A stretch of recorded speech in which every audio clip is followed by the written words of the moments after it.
all connected on the second ring, and I remember thinking, even in that moment, even sitting on the edge of the hospital bed with my gown still untied in the back and my son asleep in the bassinet beside me, that my husband had not called once that morning. Not once.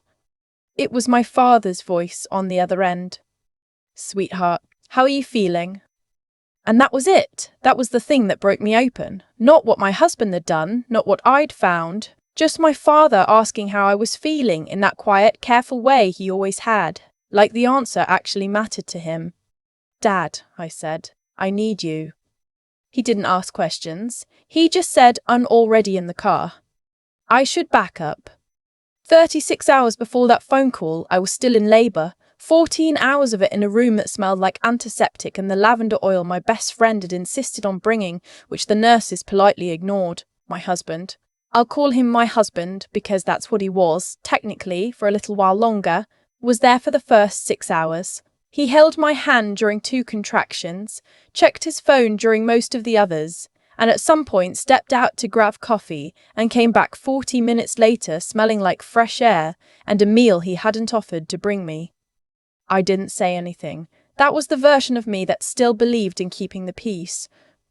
Our son was born at 11:40 team on a Tuesday, 7 pounds, 4 ounces. Dark hair, my nose, and this furious little expression that made the delivery nurse laugh. I cried.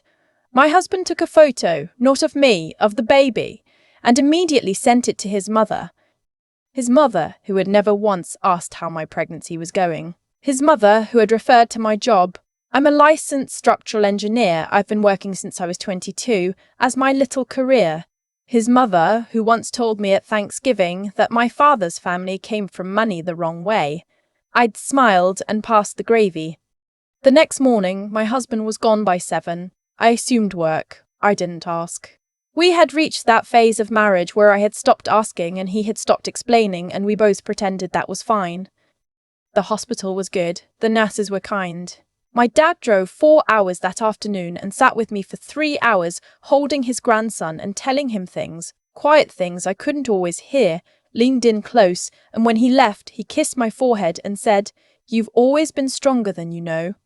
My husband came back that evening. He seemed distracted. He scrolled through his phone while I nursed. He answered a text while the paediatrician was in the room and missed half of what she said. When she left, I tried to summarize it for him. He said, "Yeah, I got most of it." On the morning of discharge, my son's 3rd day of life, the nurse went through the discharge checklist, the car seat inspection, the postpartum care instructions. My husband was nodding along. I assumed he'd pulled the car around. He had not pulled the car around. When the nurse wheeled me to the lobby, hospital policy, wheelchair and all, I looked for our car, a silver Volvo we bought 2 years ago, which was registered in my name, which I had put the down payment on, which he drove more than I did because I walked to work most days. It wasn't there. He was standing near the entrance, hands in his jacket pockets, relaxed, like we were waiting for a table at brunch. "Where's the car?" I asked. He actually winced, just slightly. "So, about that, my parents made a reservation months ago, anniversary dinner.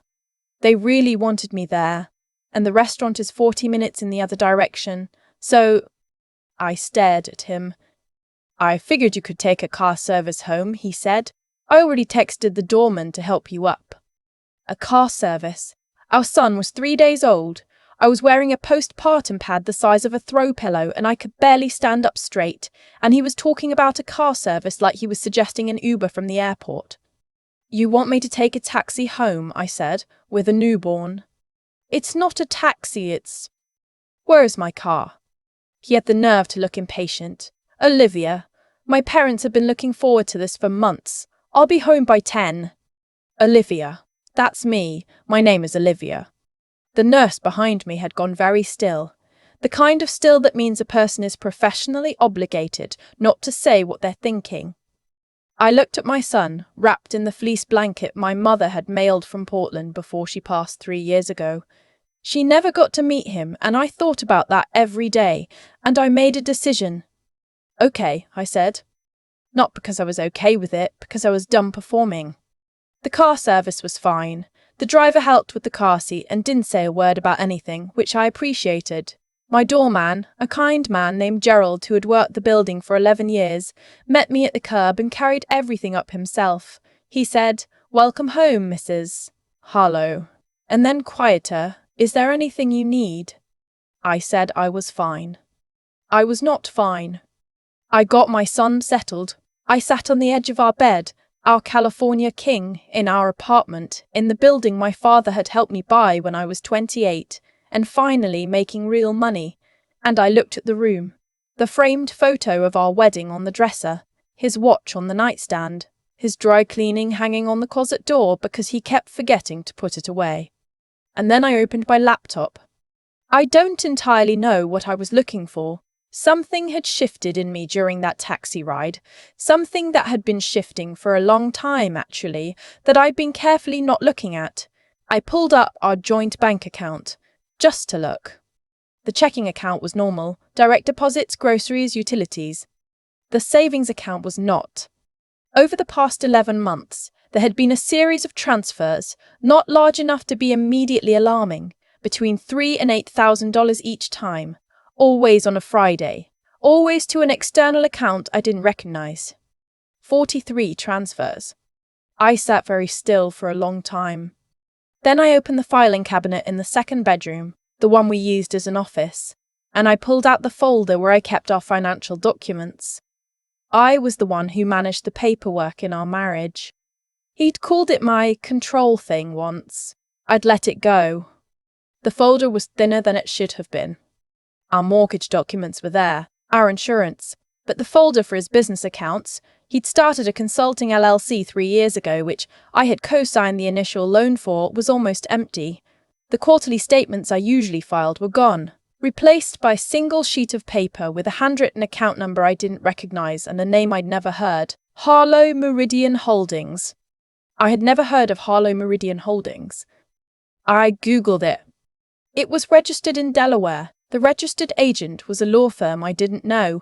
The listed manager was my husband's name, and it had been incorporated 14 months ago, 4 months before he told me the LLC was barely breaking even and asked me to add more to our joint savings just as a buffer. I called my father at 9:17 p.m. He picked up on the second ring. By the time he arrived, he'd been visiting my aunt. 3 hours away, not 4, and he drove the whole way without stopping.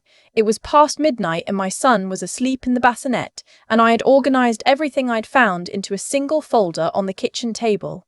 The bank statements, the screenshots, the Delaware registration, the dates. My father is not a loud man. He sat down across from me at the kitchen table, put on the reading glasses he refuses to admit he needs, and went through every page without saying a word. When he finished, he took the glasses off and set them down very carefully. "Does he know you found this?" he asked. No. Good, he looked at me. "How are you feeling? And I mean physically, not just." "Dad." "Humor me." "I'm sore. I'm exhausted. I'm okay." He nodded slowly. "You're going to be more than okay." He picked up his phone. "I'm going to make a call." My father is a retired federal prosecutor. He spent 22 years in the U.S. Attorney's Office for the Northern District of California before he moved into private consulting. He's 63 years old, 5'9", and has the energy of someone who was once described in a San Francisco Chronicle profile as the kind of man who prepares for every room he walks into. He prepares. The call he made that night was to a woman named, I'll just say she's one of the best forensic accountants in the state and leave it there. The second call was to a family law attorney whose name I recognized because I'd once read about her in a profile about the 10 most formidable divorce attorneys on the West Coast. My husband came home at 10:47 p.m. He smelled like wine and bread and someone else's perfume. He stopped when he saw my father sitting at the kitchen table. "Richard," he said, "because that's my father's name. He always called him Richard. My father had never asked him to." "Sit down," my father said. It's late, and Olivia should be resting, so maybe tomorrow we can." "Sit down." My husband sat. My father slid a single sheet across the table. It was a printout of the Harlow Meridian Holdings registration. My husband's face did something complicated. It started as confusion and moved through several other expressions very quickly before landing on something that was trying very hard to be calm. That's just a holding company for some. I've had 2 hours, my father said. That's all it took. 2 hours and a phone call. He folded his hands on the table. Harlow Meridian Holdings was created with a business address that matches a UPS store in Walnut Creek. It has received wire transfers from your joint account totaling approximately $312,000 over the past 11 months. The account is co-managed, not by you alone, by a woman named Cassandra Reeves, who is, according to her LinkedIn profile, a business development consultant who also happens to have received jewelry purchases totaling roughly $18,000 on your credit card over the past 14 months. I had not known her name until that moment. My husband opened his mouth. Don't, my father said, quietly, not angry, just final. Whatever you're about to say, don't. My husband closed his mouth. My father looked at him for a long moment. Then he said, My daughter came home from the hospital today in a taxi with her 3-day-old son because you took her car to a dinner reservation. My husband started to say something about the reservation, about how his parents. I don't care about the reservation, my father said. I want you to understand something, not as her father, as someone who has spent 22 years watching people believe they won't get caught. He leaned forward slightly. They always get caught. The only question is when and how much they've lost by then. There was a long silence.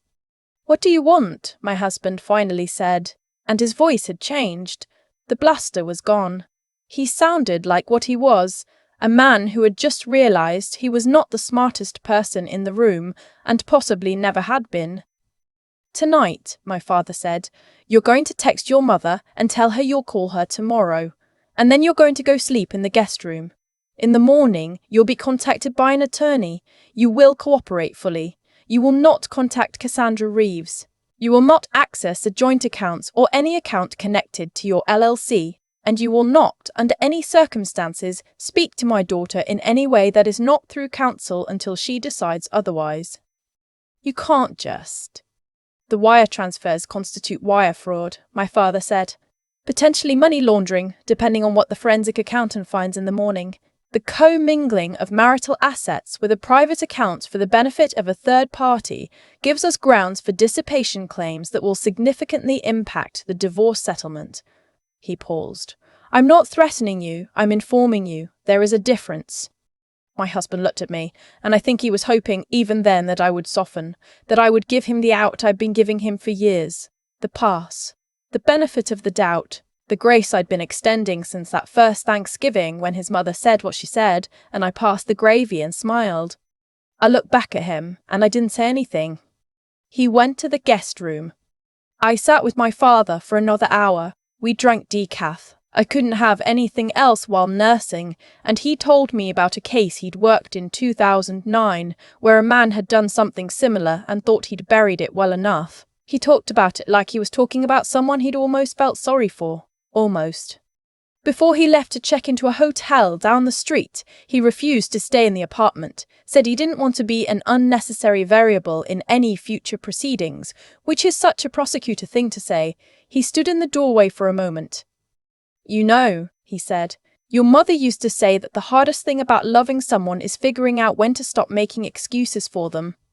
I didn't know what to say to that. You stopped, he said. That's not nothing. The next 8 weeks were the kind of exhausting that has nothing to do with sleep deprivation, though there was plenty of that too.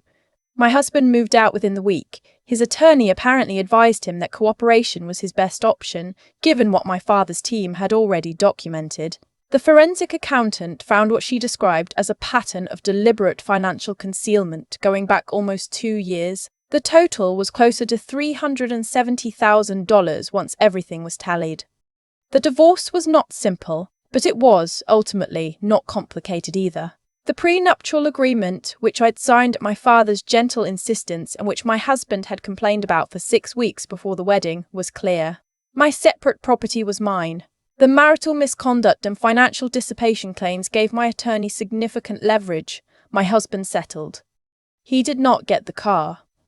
My son, who is now 8 months old and has recently discovered the very funny game of dropping his pacifier off the high chair tray and watching me pick it up, does not know any of this yet.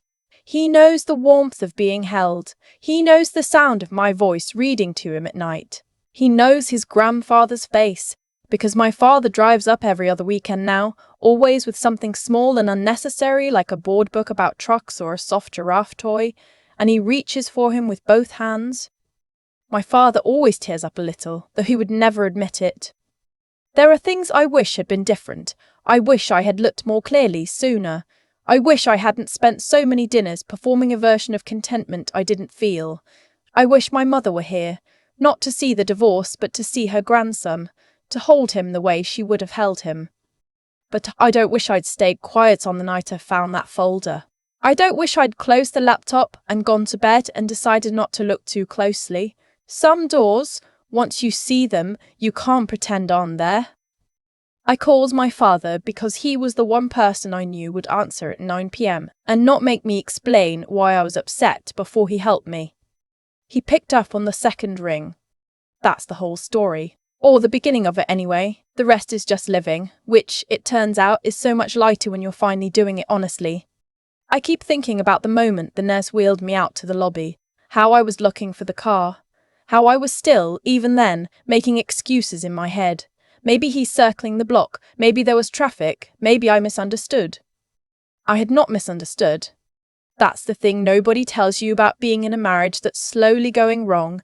You spend so much energy explaining away what you see that you lose the habit of trusting what you know. I knew.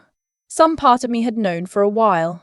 But knowing and acting on what you know are two completely different kinds of courage, and for a long time I only had one of them. What I've come to understand, sitting with it all these months later, with my son asleep down the hall and the apartment finally feeling like mine again, is that what happened to me followed a logic I didn't want to see at the time. My husband made choices, consistently, over years. Small ones at first. The dinners he attended without me. The accounts he moved without mentioning it. The way he'd learned early on that I would smooth things over. That I would pass the gravy and smile. Every time I let something go, I was teaching him that letting things go was what I did. That was not his fault alone. That was something I participated in, and understanding that isn't about blame. It's about being honest. My father is the person in my life who never stopped being honest, even when it was easier not to be. He's not a sentimental man, he doesn't make speeches, but he drives 3 hours without stopping when his daughter calls at 9 at night, and he puts on his reading glasses and goes through every page without looking away, and that is its own kind of love, the kind built from showing up, not from saying the right things. What he modelled for me, my whole life, was something I didn't have words for until recently. It's the combination of knowing what's right and doing it even when it costs you something. Of being sharp enough to see clearly when emotion makes it hard to see. Of getting back up, not dramatically, not with a speech, just quietly, practically, putting one thing in order and then the next.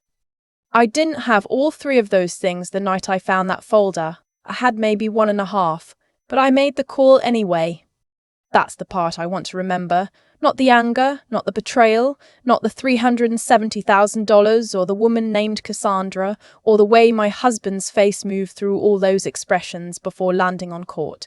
What I want to remember is that I made the call, that I sat on the edge of that bed, exhausted, 3 days postpartum, and I decided that clarity mattered more than comfort.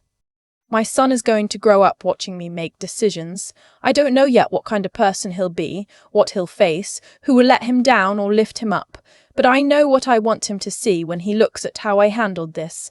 I want him to see someone who looked at the truth without flinching, who asked for help without shame, and who got back up not because it was easy, but because staying down was not something she was willing to do. That's the whole inheritance I have to offer. I hope it's enough.